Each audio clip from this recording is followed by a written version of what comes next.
Kita ke informasi pertama, Saudara. Sidang kasus dugaan pemerasan dan tindak pidana pencucian uang atau TPPU dengan terdakwa Nikita Mirzani diwarnai kericuhan.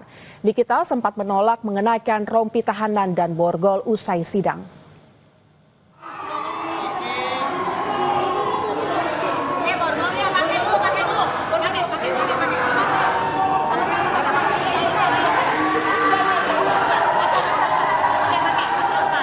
Usai sidang yang beragendakan pemeriksaan saksi dari jaksa penuntut umum sempat diwarnai aksi penolakan terdakwa Nikita Mirzani untuk menggunakan rompi tahanan dan borgol.